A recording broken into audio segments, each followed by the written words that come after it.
In the heart of Atlanta's tech elite, David Carter has everything: power, wealth, and a sprawling mansion. But all the boardrooms in the world can't fix what truly breaks him. His 7-year-old daughter, Lily, has gone completely silent. No illness, no injury. Just a sudden, terrifying silence that even the best neurologists in America can't explain. Then, one crisp afternoon in Piedmont Park, David watches something unimaginable. 3 street kids gently approach Lily, and for the first time in weeks, she reacts. A flicker of joy, a sound, a connection.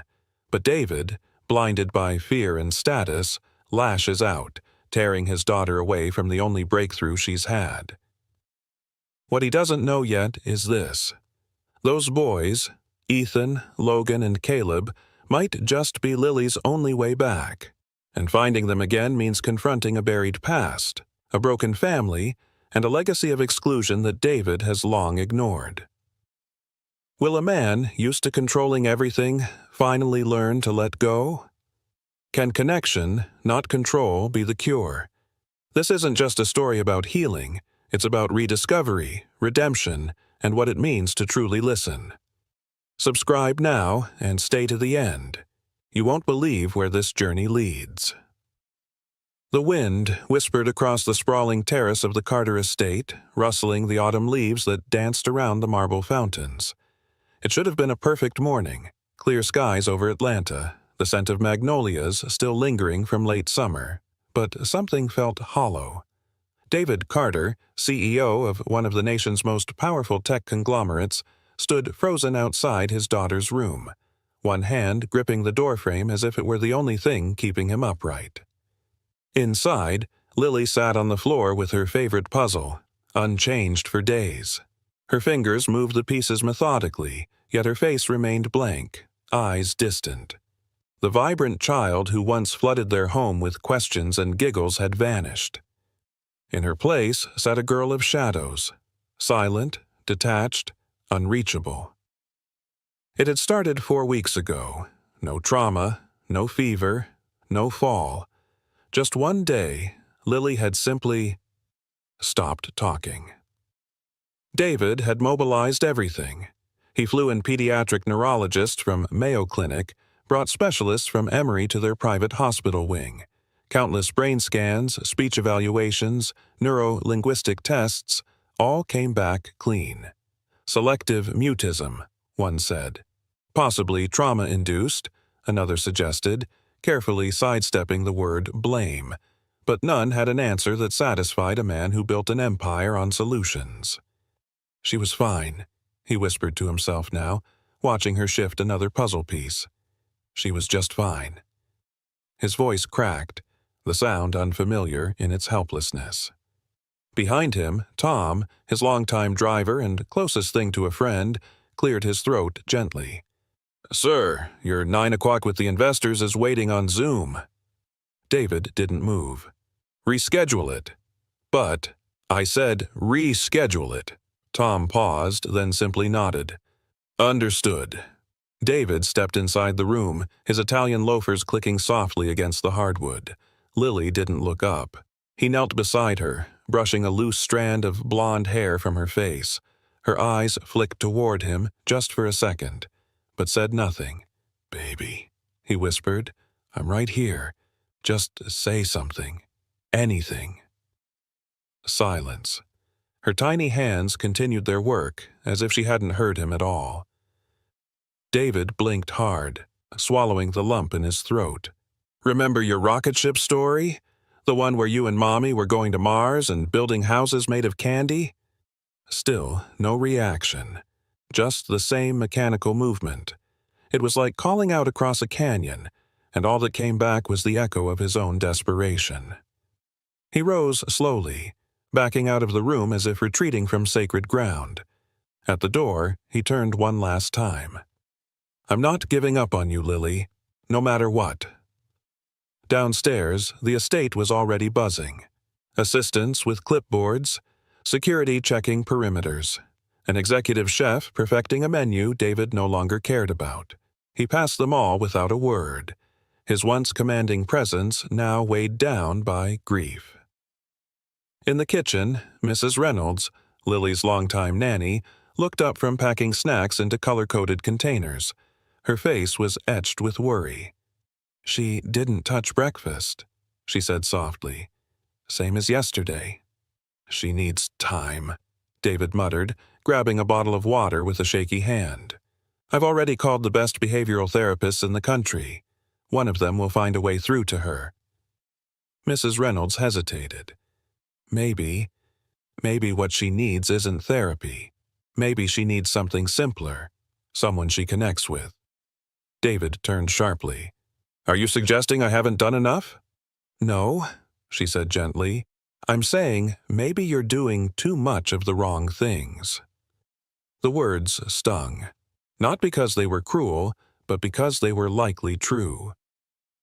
A sudden buzz at the gate interrupted the moment. David looked at the screen. Motion detection had flagged a cluster of children approaching the edge of the estate from Piedmont Park. Local kids, by the looks of it. One held a worn soccer ball. Another was on a tattered scooter. They shouldn't have caught his attention. But as the camera panned closer, something about them, especially the smallest one, with a shy smile and eyes full of light, made David pause. He didn't know it yet, but these were the children who would break the silence. And maybe, just maybe, help Lily find her voice again. It was late afternoon when David found himself standing at the edge of Piedmont Park, hands in his pockets, collar pulled up against the sharp breeze that rolled off Lake Clara Mere. The Carter estate loomed just beyond the gated perimeter, but out here, surrounded by rustling oaks and the distant rhythm of children laughing, the air felt somehow easier to breathe. Tom waited quietly a few feet away, leaning against the black SUV that had become more familiar to David than his own living room. "You sure you want to be out here, sir?" he asked gently. "It's a long way from your comfort zone." "I'm not looking for comfort," David replied, eyes scanning the horizon. "I'm looking for something real." Tom said nothing, only nodded, because he understood. David's gaze settled on a small bench not far from the walking path. Lily's favorite before, everything. They'd spent hours there last spring, counting ducks, making up stories about squirrels with secret bank accounts, watching clouds morph into dragons and castles. Now the bench sat quietly under a canopy of red and gold leaves, waiting for her return. And then, as if drawn by memory or fate, she appeared. Lily walked slowly, her small form bundled in a lavender coat, hair pulled back in a messy braid. She was alone, Mrs. Reynolds trailing far enough behind to give her space, just like the therapists had suggested. But David noticed her shoulders were slumped, eyes downcast, feet shuffling like her spirit weighed more than her body could carry. He stayed back, heart heavy as she climbed onto the bench and sat without expression. No books, no humming, just silence. Minutes passed. Then, suddenly, from across the park's open green, 3 boys appeared. They weren't dressed like the other park kids. No polished sneakers or Patagonia fleeces. Their coats were patched and too small, mismatched gloves dangling from their sleeves. But they moved with a kind of quiet confidence, the kind born not from comfort, but from necessity. The tallest, maybe 11, balanced a frisbee on one fingertip before flicking it toward the middle boy, who caught it with a grin and exaggerated bow. The youngest, no older than 5, trailed close behind, holding a paper airplane, his eyes fixed on the sky. David watched with mild interest until the youngest boy noticed Lily. He stopped, head tilting in curiosity. Then, as if some unspoken instinct had stirred, he walked toward her. David's pulse kicked up. Instinct took over. He took a step forward, but something about the child's slow, careful approach made him pause. The boy stopped just a few feet from Lily, holding out the crumpled airplane in both hands. "Hi," he said softly, voice clear but not pushy. "You want to fly it?" Lily didn't look at him, but she didn't walk away either. He waited a moment, then gently set the plane on the bench beside her and backed away, rejoining his brothers. They watched from a distance, whispering, the frisbee forgotten. And then, it happened. Lily reached for the paper plane. Her fingers touched it tentatively, and she turned it in her hands like it was made of gold leaf. Then she looked up, and her eyes scanned the field. Seeking the boy, she found him, and as if trying to return the gesture, she opened her mouth. No sound came, but her lips moved. David saw it. His heart stopped. Her mouth shaped a syllable. Ta, and though it never found voice, it was her first attempt in weeks. It was something. David couldn't contain it. He started toward her, urgency written all over his face. "Lily!" he called. The boys startled. The older one instinctively stepped in front of the youngest, shielding him. Lily's small body flinched. She clutched the paper plane and turned away, shrinking into herself. David reached her in seconds. "Are you okay? Did they scare you?" She didn't respond. Of course she didn't. Mrs. Reynolds hurried over, concern etched into every wrinkle. "David, stop," she pleaded softly. "They didn't do anything." "I don't know that," he barked. "She's fragile, and strangers are kids," she interrupted firmly. "Just kids." But David wasn't listening. The three boys stood frozen nearby, uncertainty in their eyes. The smallest one, still barefoot in hand-me-down boots, looked like he might cry. David turned on them, anger disguising fear. "Go home," he snapped. "You don't belong here." The older boy's jaw tightened, but he nodded and turned away, shepherding his brothers down the path. David stood there, breathing heavily, hands shaking. He looked back at Lily, who sat curled around the crumpled paper plane like it was the last gift she'd ever receive. He'd seen hope, and stomped it out in seconds. David Carter sat in his daughter's room that night, the overhead lights dimmed to a soft amber glow. The lavender walls were lined with picture books, sensory toys, and educational flashcards he'd ordered from every reputable site. All of it felt sterile now, like an expensive shell masquerading as a home. Lily was curled up in her reading nook by the window, clutching the paper airplane as if it were made of spun glass. He'd tried everything. Top neurologists from Emory, specialists flown in from Boston, months of speech therapy. All of it yielded nothing. Nothing but silence. And now, one moment of human connection, a whisper from a child in a second-hand coat, had done what thousands of dollars and elite care had failed to accomplish. And he'd ruined it. "I shouldn't have yelled," he murmured, sitting down on the floor beside her. "I was scared." Lily didn't move, but she wasn't recoiling either. That was something. David looked at the paper plane in her hand, crushed slightly at the nose, and felt a sting of guilt. "I saw you," he whispered. "I saw you try." Still nothing, but her breath deepened slightly, as if his words reached some quiet corner of her heart. Mrs. Reynolds knocked once on the doorframe, then stepped inside. "She hasn't let go of that thing since the park," she said quietly. "Maybe it meant something." David sighed, dragging his fingers through his hair. "It was a mistake. I misread the situation."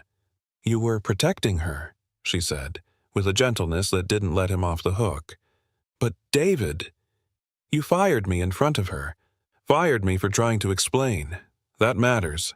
His eyes closed. The shame sat heavy on his chest. "She doesn't need perfection," Mrs. Reynolds added. "She needs someone willing to listen, even when it's hard. Especially when it's hard." David nodded slowly. "I'll call Tom." "Tom?" she asked. "To find those boys." Mrs. Reynolds blinked. "You're serious?" "I need to fix this," David said, his voice suddenly raw. "For her. I need to understand what happened, and if it can happen again." The next morning, David waited in the front courtyard as Tom pulled the SUV to the curb. He looked exhausted, his tie askew, shirt sleeves rumpled. But there was something else in his face, something that hadn't been there in a long time. Hope. Fragile, untested hope. "Sir," Tom greeted as he stepped out of the vehicle. "You sure about this?" David nodded. "I need to talk to their guardian. I don't care how long it takes. I'll pay, I'll apologize, whatever it is. Just find them." Tom hesitated, then nodded. "I think I might know someone who can help. A woman named Betty Green, grandmother, lives out in Decatur." David's brows lifted. "You know her?" "No," Tom said plainly.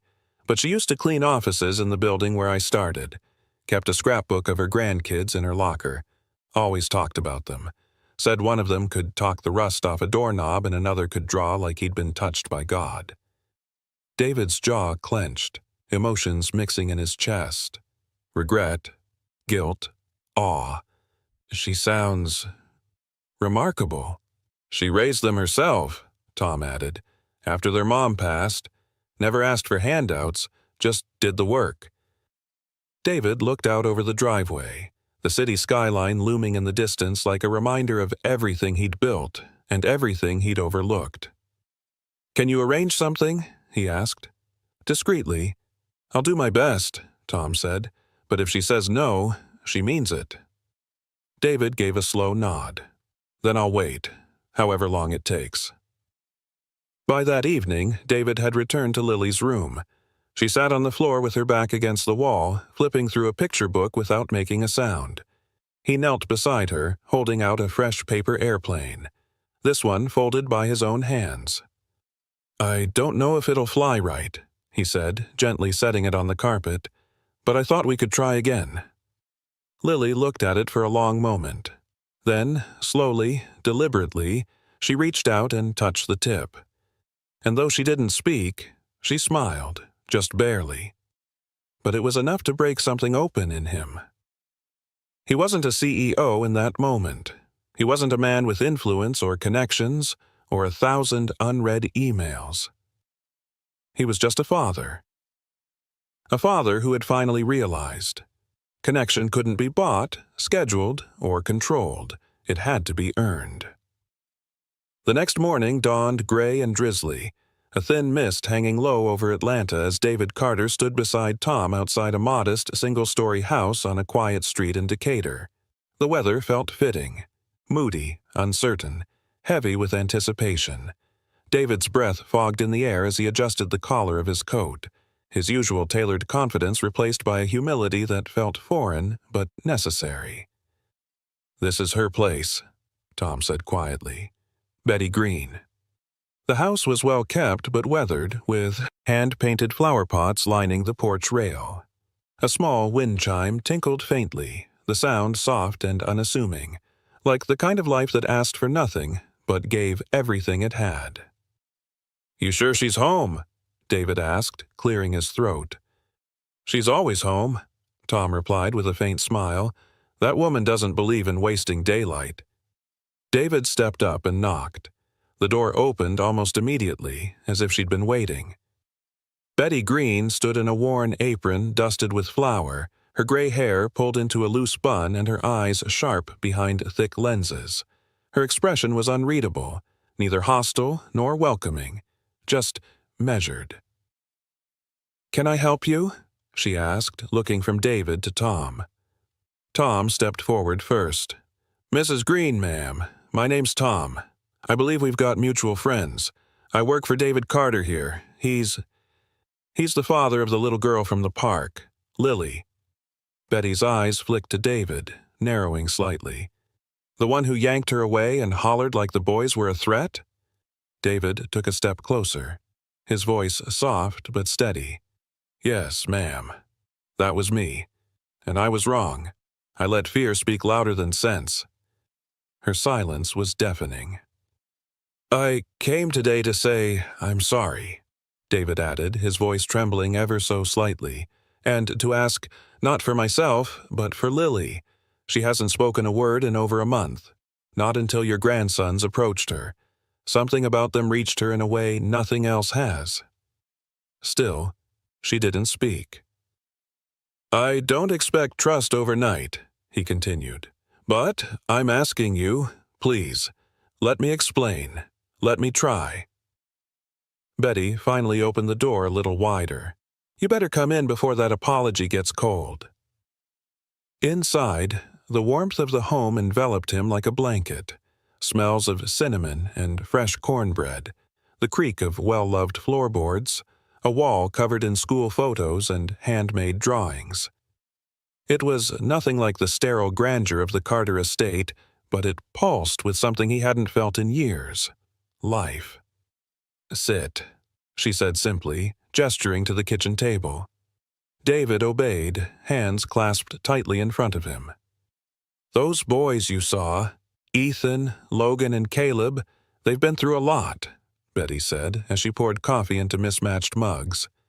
Their mama passed when Caleb was still in diapers. I took them in, and we've been managing on faith and grit ever since. They're remarkable, David murmured. I've never seen Lily react like that, not even with her therapists. Betty sat across from him, eyes sharp. They're boys, Mr. Carter, not therapists. They don't come with degrees, just open hearts. He nodded, humbled. I'm beginning to understand that. Why now? She asked pointedly.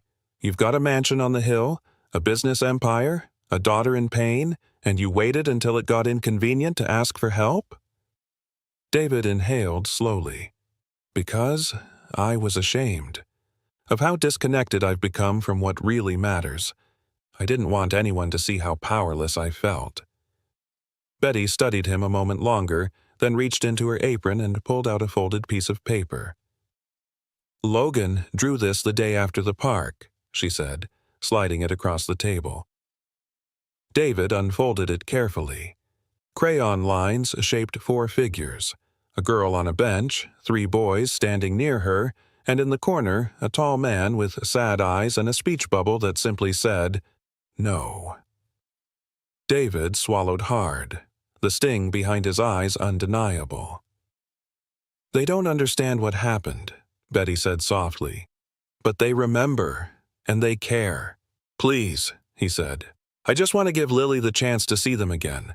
I'll stay away if that's what's best, but I want her to have what she needs. Betty leaned back in her chair, arms folded. One visit, tomorrow, at your place, but I come too, and if I sense even a whiff of pity, control, or spectacle, it ends. David nodded, overwhelmed with gratitude. Thank you, truly. Betty stood, wiping her hands on her apron. Don't thank me yet, Mr. Carter. Just be ready. Those boys don't show up for show and tell. They come to connect.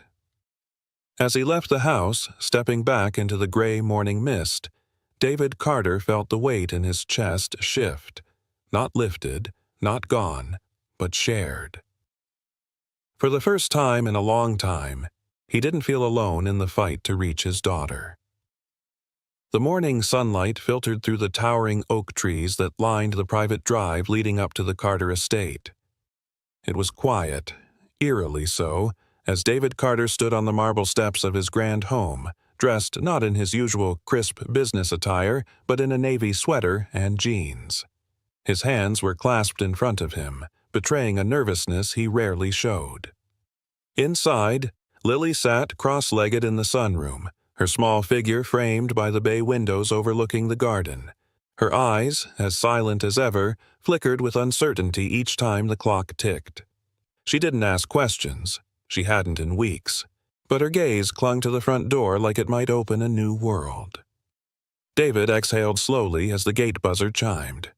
They're here, he said to Tom, who stood at his side. Tom gave him a firm nod, then quietly stepped back to give space. The SUV pulled up the drive, its tires crunching the gravel. Out stepped Betty Green first, her sharp eyes scanning the estate with guarded suspicion. Behind her, Ethan, Logan, and Caleb followed wearing their best. Button-downs a bit too big, jeans just shy of the right length, shoes scuffed but clean. Each boy clutched a small object in his hand. David noticed it immediately. Mr. Carter, Betty greeted, formal and cool. Mrs. Green, David replied respectfully. "Thank you for coming." The boys looked up at the towering house, wide-eyed but composed. David knelt slightly to their level. "She's inside in the sunroom. Would you like to go in?" Caleb, the smallest, clutched a worn cloth doll and nodded without a word. Ethan stepped forward, steady and purposeful. "We won't upset her," he said, like a promise. David's voice cracked just slightly. "I know you won't." Betty accompanied the boys inside, her hand resting briefly on Logan's shoulder. "Let's keep it gentle," she said under her breath. The sunroom was still. Lily sat on the woven rug, her fingers tracing the edge of a book cover. She looked up as the boys entered, and her eyes locked with Caleb's instantly. It was as if a silent string pulled tight between them. Caleb didn't speak. He walked to her slowly, knelt a foot away, and opened his small hand. Inside it was a marble, blue, smooth, and glinting in the sun. He rolled it gently across the floor. Lily stared. Her fingers hesitated. Then, cautiously, they moved. She touched the marble, hesitantly at first, then with growing certainty, before rolling it back. Caleb smiled. "That's a start," he whispered. Ethan moved closer, pulling something from his pocket. Flashcards. Homemade, cut from cereal boxes, drawn with thick crayons. One card had a simple face with a smile. Another had a sun. Another had a bird. He laid them in front of Lily carefully, like offerings at an altar. Logan, ever the observer, watched Lily's eyes move from card to card before sitting beside her and beginning to hum a soft tune. Low, calm, and comforting. For the first time in a month, Lily didn't flinch. David stood just outside the doorway, watching through the glass with his breath caught in his throat. He didn't dare enter. He knew instinctively this moment wasn't his. Not yet. Betty stepped beside him and murmured, "Let it be theirs, for now." Inside, Lily slowly picked up one of the cards, an image of a sun, and held it up. Ethan nodded gently. "That's right," he whispered. And then, like breaking through a storm cloud, Lily made a sound. Small, barely audible, but unmistakably real. "Ta," she said, mimicking Caleb's earlier whisper. Caleb beamed. "Yeah. Ta." David stumbled back a half step, one hand to his chest, the other gripping the doorframe. His knees threatened to buckle. Tom caught his arm from behind, steadying him. "She said something," David gasped, emotion breaking through years of composure. "She said something." Betty's face softened, a hint of her sternness melting. "She's got a reason now. That's all she ever needed." Inside, Lily was now seated with all three boys around her, the cards spread like a language between them. She pointed to the bird. Ethan chirped like one in return, making her blink in surprise. David watched her tiny smile bloom, faint but there, and something inside him fractured and healed at the same time. "She smiled," he said, stunned. Betty looked at him and replied, "And you saw it, because for once you slowed down long enough to be here." As the afternoon sun shifted across the floor, a new rhythm was beginning. The boys didn't fix Lily. They joined her. And in doing so, they brought back a piece of her the world thought was lost. Mornings at the Carter estate began to change. Instead of silent hallways filled with echoes of solitude, laughter now drifted from room to room, punctuated by the gentle shuffling of slippers, cardboard flashcards rustling like leaves, and the occasional triumphant shout when Lily successfully mimicked a sound. It wasn't loud, it was hopeful. By the third day, a rhythm had quietly emerged, tender and makeshift but undeniably real. The boys weren't guests anymore. They moved with the familiarity of family. Breakfasts were now shared at the long oak table that had sat untouched for months. Caleb always sat beside Lily, the two of them communicating through gestures and soft syllables, each one like a stepping stone across a frozen river. David often watched from the head of the table, hands clasped, heart full yet aching, unsure how to step into this world that had formed around him. "You don't need to fix it, sir," Tom had said one morning, quietly placing a hand on David's shoulder. "You just need to be present." And so, he was. Present. Ethan took the lead when it came to language. Armed with colored paper, glue sticks, and unwavering patience, he created new flashcards each morning before Lily woke up. Each card was a new piece of vocabulary: a smile, a raindrop, a tree, a piano. He spoke them slowly, deliberately, encouraging Lily to shape the sounds in her mouth even if they never escaped her lips. "She knows them," he said one evening to David. "She's just figuring out her way to let them out." Logan, the quiet engineer of the group, transformed cereal boxes into communication tools. He designed a matching board for Lily with hand-drawn images and Velcro strips. She used it like a language bridge, plucking symbols and placing them in a row: sun, happy, bird, music. "That one," David whispered, watching from the doorway as she pressed a small picture of a piano to the Velcro. That one was her favorite before everything changed. Lily pointed again. Logan noticed the tears in David's eyes but didn't say anything. He simply nodded and whispered, "We can make her a new favorite." Caleb, soft-spoken and observant, remained her quiet shadow. He wasn't concerned with language or tools.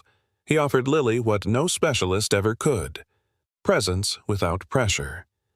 He took her hand when they walked. He hummed beside her when they sat in the sun. He was her mirror, her constant, the one she trusted most. Betty watched all of this from the margins, arms folded, eyes never missing a beat. She still didn't trust David, not fully, but she saw the way he lingered longer at the table, how he began kneeling beside Lily instead of standing above her, how he let Ethan correct him when he mispronounced a word on a card. Late one night, after the boys had gone to bed, Betty found David in the study, staring at a wall of framed business accolades. "I spent my whole life thinking I could solve anything," he said, voice low. "Money, systems, negotiation, there was always a lever I could pull, but with her, I couldn't reach her." Betty approached slowly, her expression not unkind, but firm. "Because you were trying to lead with your head. She doesn't need a CEO, she needs her father." David's eyes clouded. "Do you think it's too late for me to be that?" Betty didn't answer immediately. She turned her gaze to the family photo on his desk. Lily, at 4, mid-laugh, her arms wrapped around his neck. "She hasn't given up on you," Betty finally said, "so I'd say you're lucky." The next morning, Lily initiated something new. While the boys prepped her flashcards and David sat beside her on the rug, she reached into her small satchel and pulled out a card herself. She held it up. "Tree," Ethan said gently. Lily shook her head. "Leaf?" Logan guessed. She pointed again, tapping the image twice, her brow furrowed. David leaned in. "Lily, is it favorite?" Lily looked at him, then at Caleb, and back again. She tapped her chest, then the card. "Home," she whispered, barely audible. The room fell completely silent. Ethan dropped his marker. Logan's eyes went wide. Caleb just smiled. David choked back the surge in his chest. "Yes," he said, kneeling down. "Yes, baby. This is home." The boys surrounded her. She looked at each of them, then at her father, and smiled. The rhythm had settled. Not like clockwork, more like jazz. Unexpected, soulful, alive. Every morning began with cereal bowls and laughter, every evening with bedtime stories and whispered dreams. Lily was speaking more. Not full sentences, but enough for the room to pause every time her voice broke through the silence. Every word was like sunlight cracking through the clouds. David sat at the breakfast table, his sleeves rolled up, toast forgotten beside his coffee. He was watching the boys teach Lily a clapping game, the same one his mother had once taught him on the back porch of their Buckhead estate. "Pat, clap slide, Pat, clap slide. Say your name and don't you hide." "Lily," she said softly, hesitantly, her hands slightly behind but smiling nonetheless. The boys cheered. David closed his eyes for a moment, overwhelmed. He had bought half the city trying to build his legacy. Yet in this moment, watching 4 children laugh over a simple game, he realized his real legacy was learning how to be present. That night, while tucking Lily into bed, she surprised him again. "Stay," she whispered. He did. He sat on the floor beside her bed, back against the wall, feeling the softness of her breath slow into sleep. He was beginning to understand the weight of quiet requests. The next morning, Betty waited for him in the sunroom. A shoebox rested on her lap, taped along the edges, its corners frayed from time.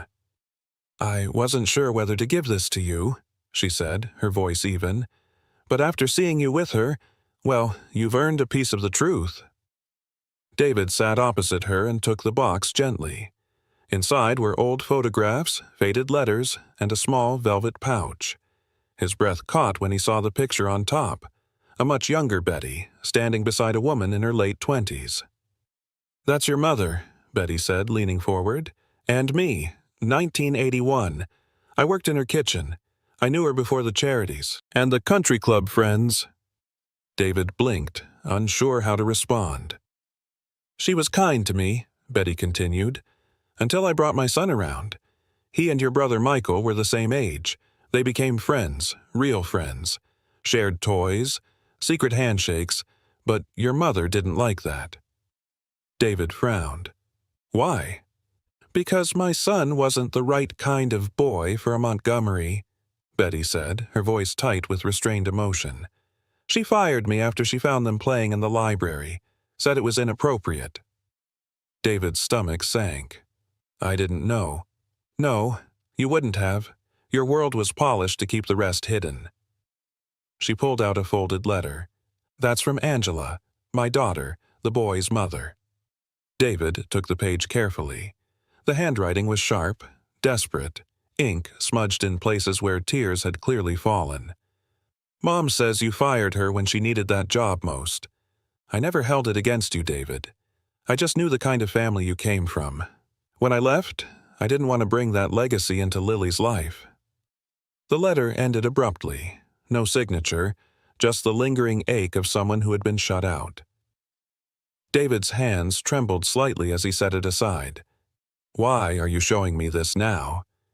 "Because the truth matters more than pride," Betty said, "and Lily deserves a father who isn't afraid of it." The sun poured in through the windows, painting golden streaks across the floor between them. David sat there, absorbing it all. The weight of old sins, hidden doors, and buried shame. Later that afternoon, David gathered the boys and Lily in the garden. "I want to show you something," he said. He led them to the old greenhouse behind the estate. The glass was cracked in places, ivy crawling through its seams. Inside, dust coated the forgotten pots and tools. "We're going to fix this up," he said, voice steady. "It was my mother's once, but it never grew anything real." Lily tilted her head. "Grow what?" "Hope," David said gently. "And maybe tomatoes." The boys laughed.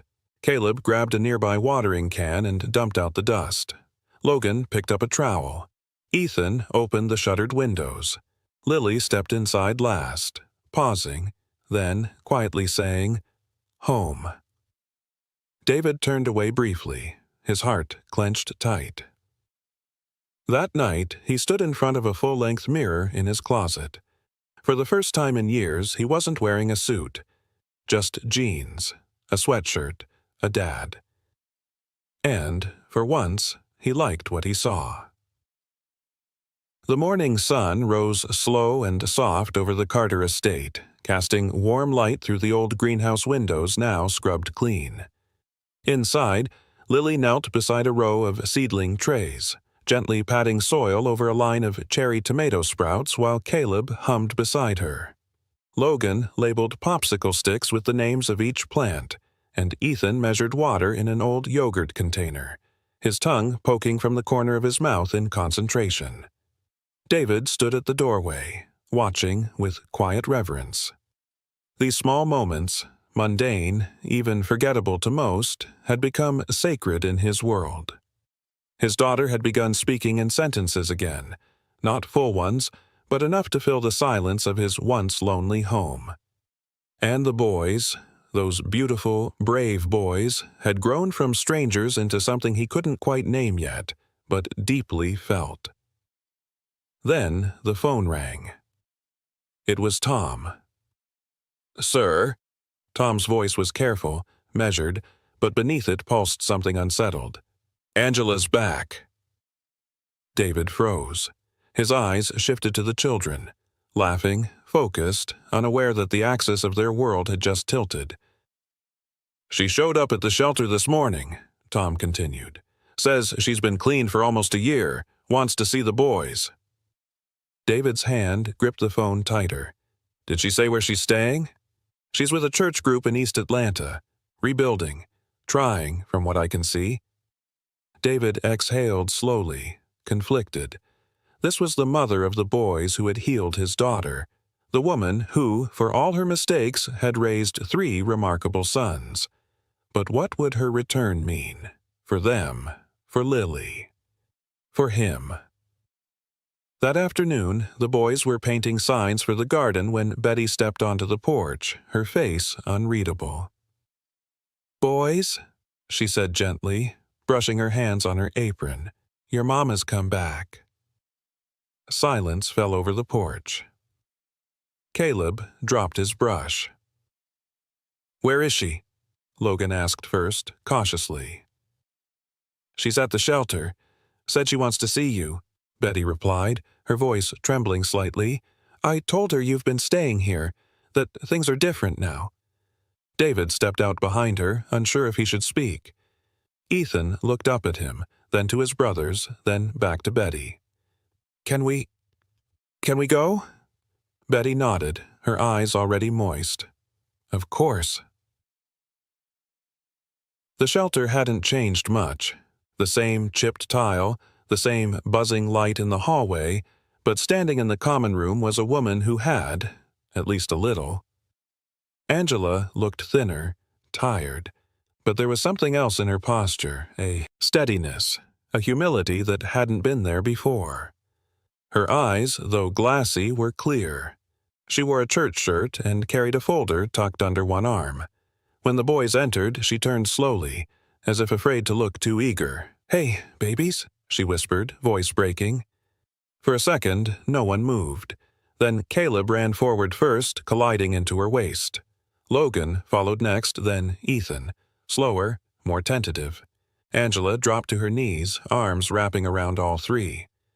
"I missed you," she choked, pressing kisses to their heads. "Every single day." David stayed back, hands in his pockets, watching quietly. Betty stood beside him. "She asked to see Lily," she said under her breath. "Didn't push, just asked." David hesitated. "And?" "I said I'd leave that to you." Angela eventually looked up, wiping her eyes, her gaze finding David across the room. She stood slowly, nerves visible in the trembling of her fingers. "Mr. Carter," she said softly, "thank you for keeping them safe, for loving them." David's throat tightened. "They made it easy." Angela nodded, smiling faintly. "I know I've made mistakes, but I've been clean. Almost a year. I've been through programs, therapy. I want to be part of their lives again, even if it's just small." He nodded slowly, cautiously. "What do you want?" Angela glanced down at her folder. "I want to work, do something that matters, build something new, for them, and maybe for Lily too, if she'll let me." The folder held sketches, plans for community outreach, youth mentorship, garden programs. David glanced at her, truly seeing her for the first time. She wasn't the woman he'd imagined when Betty first told him about her. She wasn't broken. She was rebuilding. Quietly. Humbly. And maybe, just maybe, she belonged here too.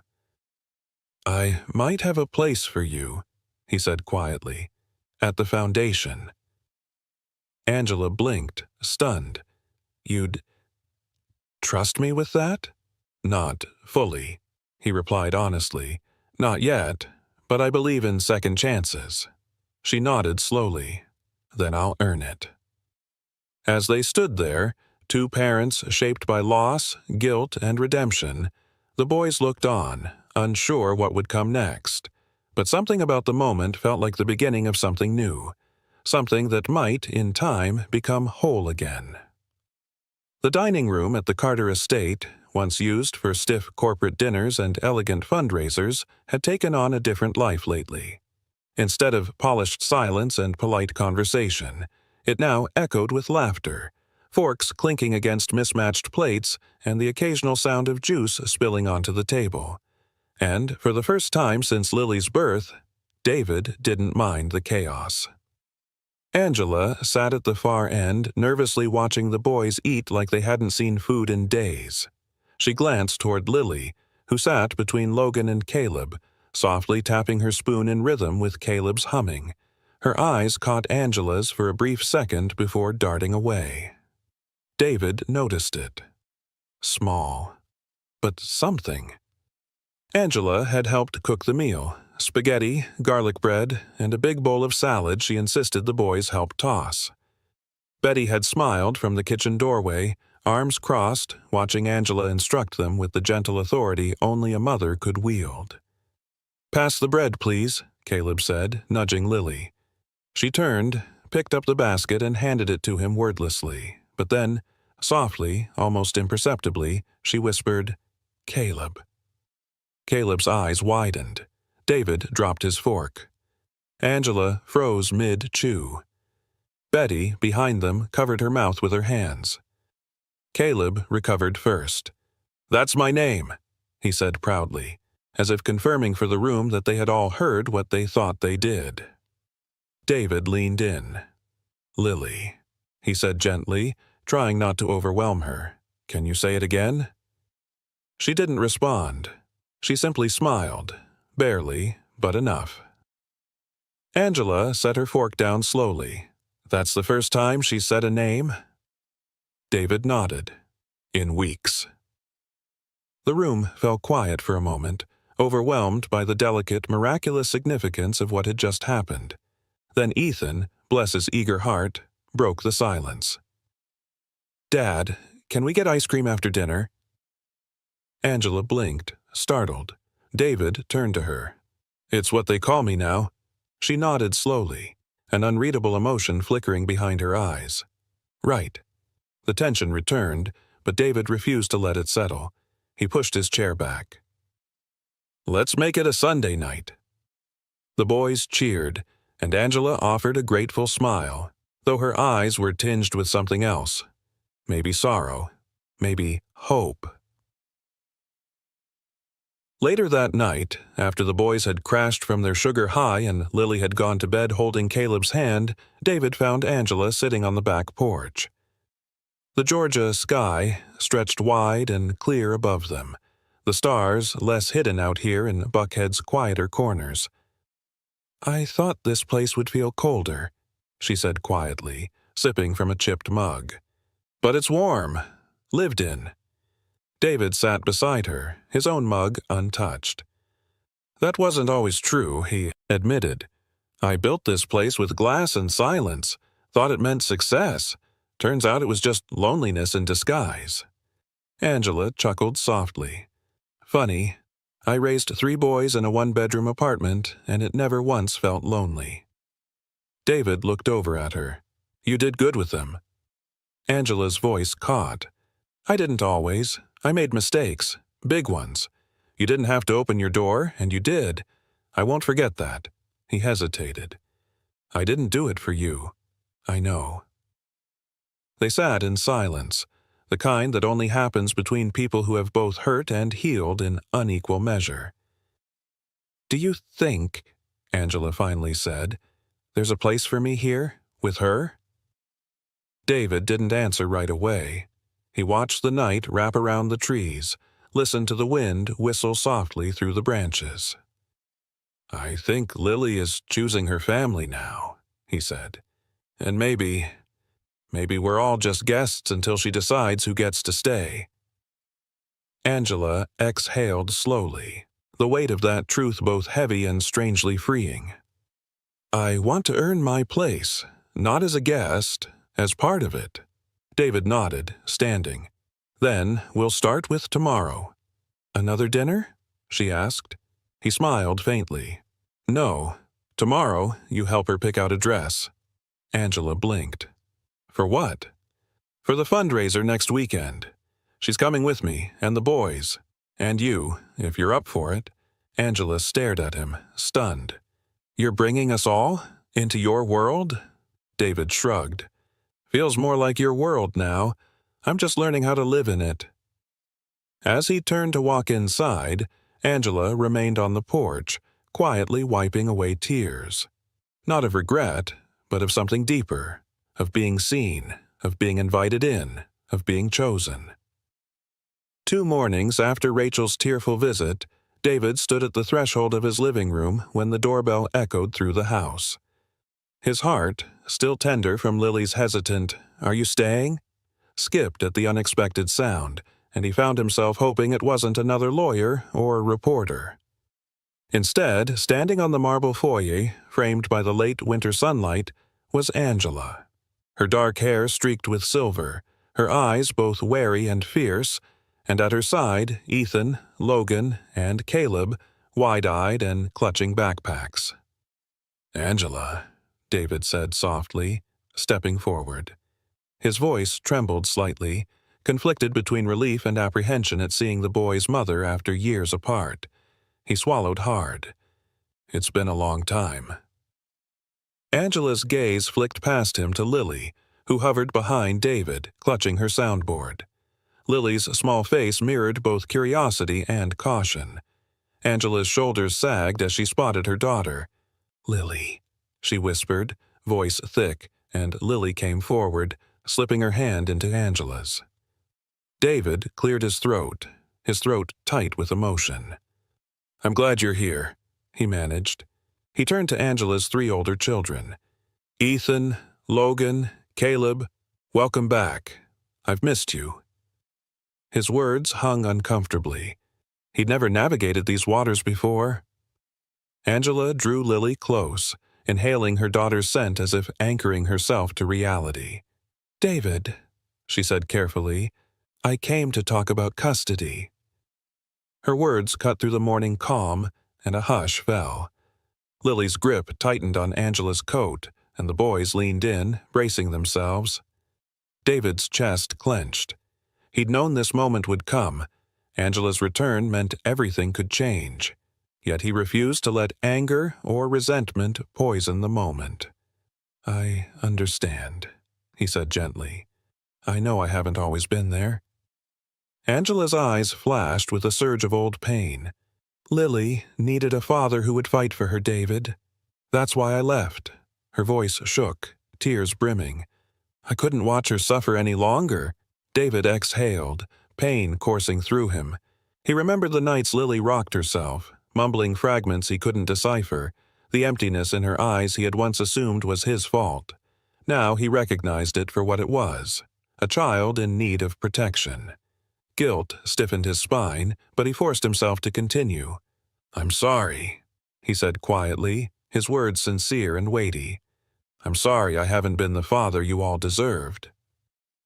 Angela's jaw clenched, but her gaze softened when Ethan, always the most skeptical, stepped forward.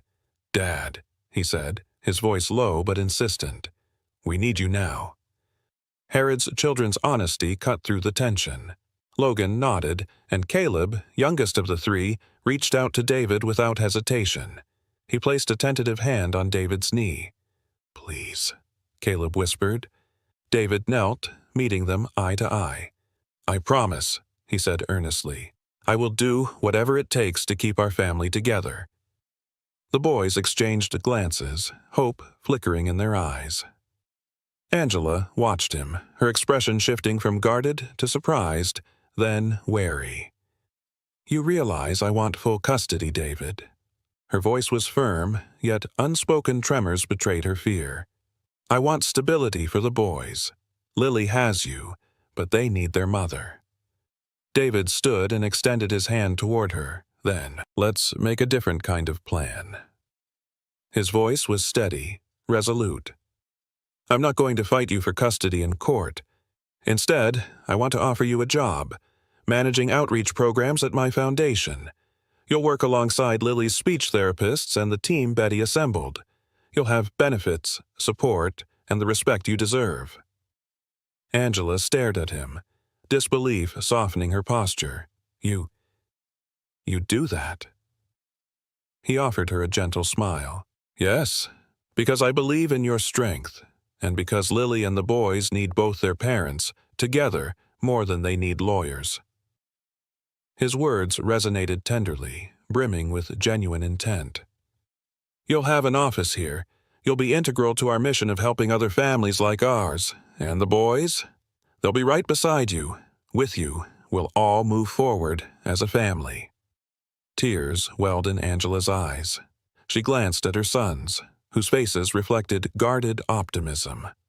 Lily squeezed her mother's hand, her soundboard glowing softly. Angela looked back at David, her voice choked yet hopeful. This means more than you'll ever know." David reached out, brushing a tear from her cheek. "We'll do this together," he promised quietly. "I'll be here, every day, not just in name, but in action."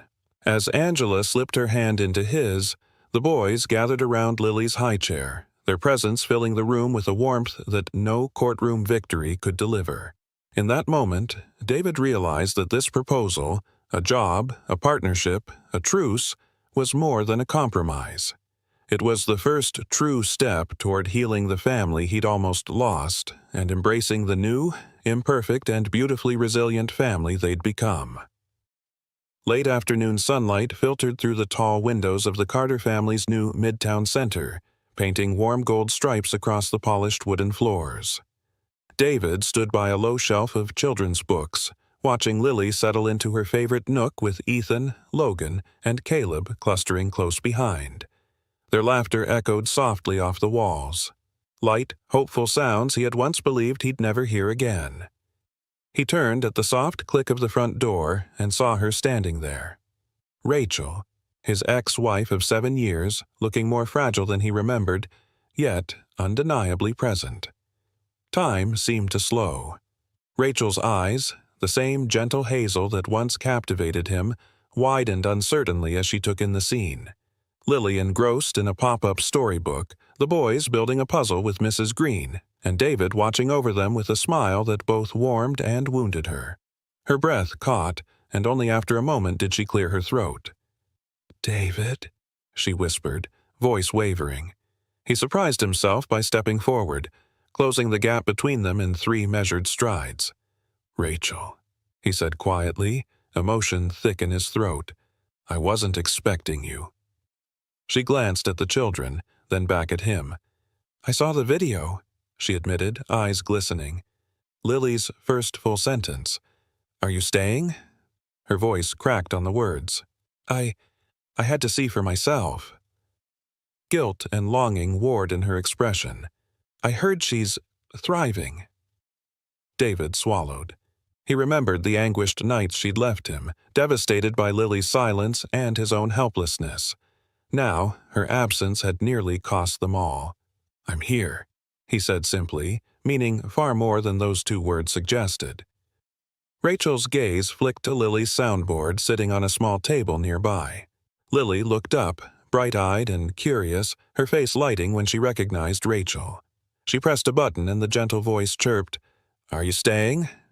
Instantly, Rachel's composure crumbled. Tears spilled freely as she crossed the room and knelt before her daughter. Lily's eyes widened in surprise at her mother's tears. "Mom?" she typed, voice trembling in the mechanical tones of the device. Lily mimicked the word with her mouth. "Mom?" Softly, as if tasting the sound for the first time. Rachel reached out, brushing Lily's hair from her face. "Oh, sweet girl," she murmured, voice choked with emotion. "I'm here. I'm staying. If you'll have me." She turned to David, tears glistening down her cheeks. "I'm so sorry," she sobbed. "For—" David knelt beside them, placing a steadying hand on Rachel's trembling shoulder. "You don't have to apologize anymore," he said warmly. "She's been waiting for you." His eyes glistened as he gestured toward Lily, who now giggled shyly at the sight of her parents reunited. Mrs. Green stepped forward, offering tissues with a soft smile. "It's a beautiful moment," she observed gently. "Families heal in their own time." Rachel accepted the tissues, dabbing her eyes before turning back to her daughter. Lily pressed the soundboard again between them. "Mom," she repeated, more confidently this time. Rachel's tears flowed anew as she enveloped Lily in a tender hug. Ethan, Logan, and Caleb watched in rapt attention, then crept forward until Lily's 4 older siblings formed a circle around the reunion, silent, sentinels of joy. Rachel lifted her head and met David's eyes. I don't want to lose any more time," she said softly. "I want to be here, every day, if you'll let me." Her voice was steady now, resolute, but vulnerable in a way that resonated deeply with David. He nodded, swallowing the memory of their past mistakes. "We'll do this together," he promised firmly. "For Lily, and for all of us." His gaze encompassed the boys, Rachel and Lily at the center, and he felt the weight of his promise settle firmly in his chest. Rachel reached out to him, hesitating only a moment before sliding her fingers into his. Their touch spoke volumes, of forgiveness, of shared love, and of the commitment to rebuild the family torn apart by fear and distance. Lily watched in wonder, then clapped her small hands, her eyes bright with delight. "I'm staying," Rachel whispered to Lily in a tender vow she had once thought impossible to keep. Lily's smile bloomed, her world expanding in a single moment of connection. As the late sun dipped toward the horizon, David and Rachel guided their children toward the circle of storytime cushions. Together, they settled into the heart of the center, united at last. The laughter of 5 children filled the room with an unspoken promise that, with love and perseverance, even the deepest scars could become the strongest bonds. A crisp winter morning found the Carter family gathered in David's home library, its rich mahogany shelves and plush armchairs transformed from quiet study into a gentle hub of hope. Sunlight slanted through the tall windows, illuminating Lily perched at the center of a semicircle formed by Ethan, Logan, Caleb, Rachel, and David himself. On the low coffee table before her lay a sleek tablet, its screen displaying the letterhead of the Zurich Institute for Neurological Restoration, an elite research center whose reputation for cutting-edge treatment was matched only by its sky-high costs. David cleared his throat, the careful gravity in his voice betraying his pride and his apprehension. "Lily, sweetie, this is from the Zurich Institute. They've reviewed your case, your remarkable progress with the boys and your soundboard work, and they're offering you a place in their experimental speech restoration program." Paused, glancing at Rachel, who sat beside him, her fingers lightly resting on his arm. "They believe this could help you speak more naturally, give you a chance at full conversation without the board." Rachel's eyes brimmed with hopeful tears. "It's an incredible opportunity," she whispered encouragingly. "They have specialists there who've restored speech for children with far more complex conditions." Ethan leaned forward, his youthful sincerity shining through. "Lily, imagine if you could say anything you wanted. Tell us jokes with your own voice. I'd love to hear you laugh out loud." Logan, ever the pragmatist, added quietly, "It could open so many doors for you. School, friends, everything." Even Caleb, normally soft-spoken, nudged his sister's knee. "You could teach me more words," he said earnestly. Lily held their gazes for a long moment, her gentle blue eyes reflecting the questions tumbling in her mind. She glanced at the tablet once more, reading the words experimental trial and Zurich, as though they were both exotic and intimidating. Finally, she reached for her soundboard stylus and carefully typed, "Scared. My way works."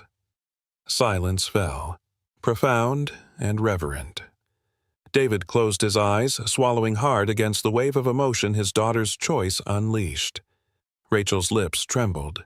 She inhaled shakily, then she looked at Lily, not with disappointment, but with understanding. "Honey," she said softly, "I know it's scary. Moving halfway around the world. New doctors, new routines." Her voice broke a little, so she steadied herself, inhaling bravely. "But you don't have to decide now." Lily shook her head gently, her gaze steady. She touched the tablet again, adding, "I choose us." The words appeared clearly, each letter a testament to her growing agency. David leaned forward, his heart both aching and bursting with pride. He brushed a strand of Lily's hair behind her ear and spoke with quiet reverence. "Your way has brought you here. You found your voice through your family, through connection. If you're not ready, I respect that more than anything." Rachel exhaled a breath she hadn't realized she'd been holding. "We'll support you," she said resolutely. "Whether it's Zurich or right here, we'll help you grow in your own time." She reached out and squeezed Lily's hand, her tears shining in the morning light. Ethan climbed onto the sofa by Lily's side and took her hand. "Whatever you choose, Lil, we're with you," he promised emphatically, his youthful conviction touching them all. Logan nodded firmly. "We're not leaving your side." And Caleb, his small face serious, whispered, "I'll teach you any word you want with my own voice." The tablet, the symbol of scientific possibility, slid, forgotten, onto the coffee table as the family drew together. In that circle, David realized, lay far more hope than any experiment could offer, the profound power of love, patience, and wholehearted acceptance. Later that day, as Rachel tucked Lily into bed, the soft teal glow of the soundboard illuminating her daughter's determined smile, David lingered in the doorway. He nodded at Rachel, whose eyes shone with quiet pride and maybe a trace of relief. Then he gazed at Lily, who pressed a final button. "Thank you." Lily watched his reaction, her own heart swelling at the steadiness in her father's eyes. David closed the door gently behind him, leaving mother and daughter in the warm hush of evening. In the hall, he exhaled and whispered to himself, "My daughter doesn't need fixing. She's already extraordinary." And with that conviction, he knew the path forward. Not one defined by distant clinics or experimental procedures, but by the unwavering bond of family, the everyday miracles of connection, and the simple truth that Lily's voice, whenever and however she chose to use it, was already perfect. Late that evening, David sat alone at his expansive mahogany desk, the house hushed save for the soft tick of a grandfather clock. The letter from the Zurich Institute lay unfolded before him, elegant stationery emblazoned with their crest and detailing a promising, albeit experimental path to full speech restoration. He'd spent hours poring over the fine print, tracing each clause with a trembling finger. Costs, risks, success rates. Yet none of it mattered now that Lily's own words, typed in bold on her soundboard, "Scared, my way works," echoed in his mind with crystalline clarity. A deep, steadying breath filled his chest as he lifted his pen. His hand hovered, poised between the gamble of science and the certainty of his daughter's bravery. Outside his window, midnight's chill pressed against the glass, but inside, David felt a warm conviction flame to life. He would refuse. No clinic, no distant laboratory, no sterile procedure would supplant the sanctuary they had built together. He began. To the Zurich Institute Selection Committee, and paused, tracing the words on the paper as though each letter carried his promise. He wrote carefully, imbued with profound respect. I want to express my deepest gratitude for your generous offer. His cursive ribboned across the page, acknowledging their expertise, their compassion. But then he turned firm, decisive. After heartfelt discussions with my daughter, it is clear that her journey is not to be fixed, but to be celebrated. She has discovered her own voice, unique, resilient, profound. Therefore, we must respectfully decline your kind invitation. He paused once more, reading aloud under his breath. We decline this opportunity because Lily's way, her own path of healing through love and connection, is exactly what she needs. My daughter doesn't need fixing. She's already extraordinary.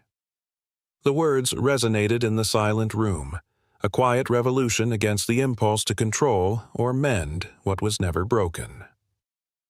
He sealed the letter and scanned his address list for the direct email of Dr. Elena Meyer, Zurich's lead neurologist. His finger shook only slightly as he attached the file. A single, resolute click, send, and the message dissolved into the digital ether. Immediately, he felt a weight lift from his shoulders, the pressure of obligation, the lingering doubt that science alone could restore the fullness of Lily's voice. Instead, he had chosen faith in her, in their family. The following morning dawned bright and clear. David led Lily, Rachel, and the boys into the cozy, sunlit breakfast nook where steaming bowls of oatmeal and fresh fruit awaited. The children's chatter filled the air.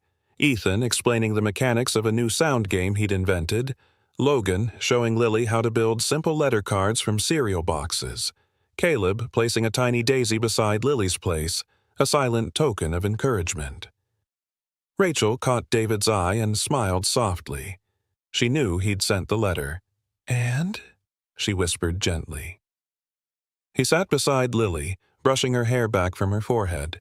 "They understand," he said simply. Lily beamed, her eyes shining with relief and triumph. She picked up her stylus and typed, "Thank you, Daddy." David's throat tightened. He reached around and squeezed her shoulder, his heart swelling with an emotion he could neither quantify nor contain. "Always," he whispered.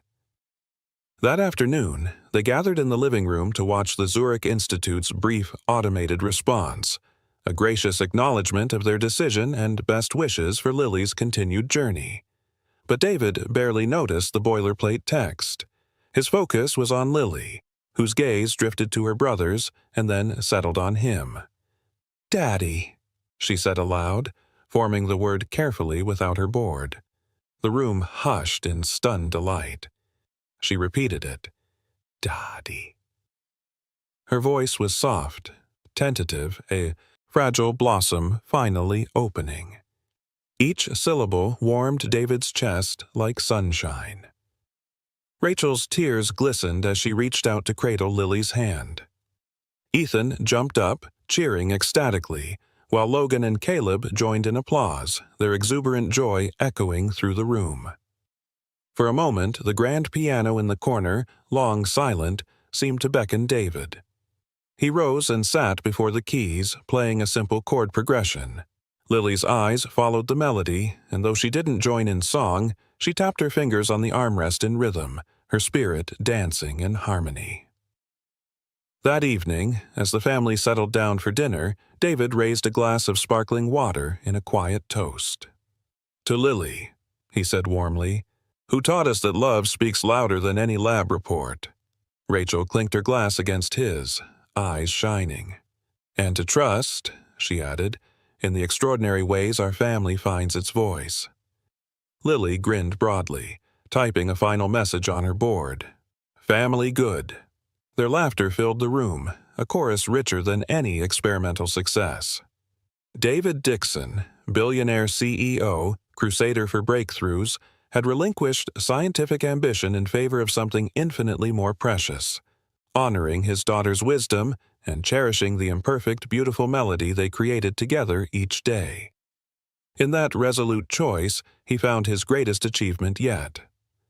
One year had woven itself into memory since David declined the Zurich program and chose instead to follow his daughter's lead. Now, on a crisp spring morning in midtown Atlanta, the very air seemed to tremble with anticipation. Sunlight danced through the towering glass facade of the Carter Logan Academy, the inclusive school David had founded and named in Lily's honor. Students clustered along the front steps, chattering excitedly.